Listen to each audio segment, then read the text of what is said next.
আপোনালোকে চাই আছে ISL 2024 পইণ্টছ টেবল আৰু এই পইণ্টছ টেবলখন লাষ্ট আপডেট কৰা হৈছে 12 ডিচেম্বৰ তাৰিখে। কালি 11 তাৰিখে চেন্নাইন FC আৰু হায়দৰাবাদৰ মাজত এখন খেল অনুষ্ঠিত হৈ যায় আৰু এই খেলখনত চেন্নাইন FC জয়ী হয়। সেয়েহে 1 নম্বৰত আছে এটিকে মোহন বাগান 10 মেচ খেলিছে 23 পইণ্ট। 2 নম্বৰত আছে বেংগলুৰু 11 মেচ খেলিছে 23 পইণ্ট। 3 নম্বৰত আছে পাঞ্জাব 9 মেচ খেলিছে 18 পইণ্ট। 4 নম্বৰত আছে গোৱা 10 মেচ খেলিছে 18 পইণ্ট। 5 নম্বৰত আছে উৰিষ্যা 11 মেচ খেলিছে 16 পইণ্ট। 6 নম্বৰত আছে নৰ্থ ইষ্ট ইউনাইটেড 11 মেচ খেলিছে 15 পইণ্ট।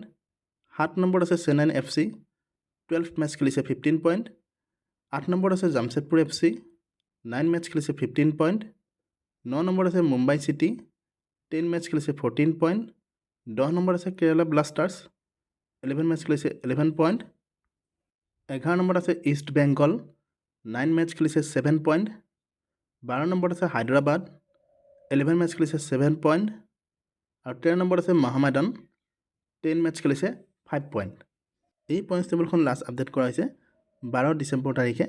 ভিডিঅ'টো যদি ভাল লাগিছে প্লিজ লাইক শ্বেয়াৰ আৰু ছাবস্ক্ৰাইব কৰি দিব।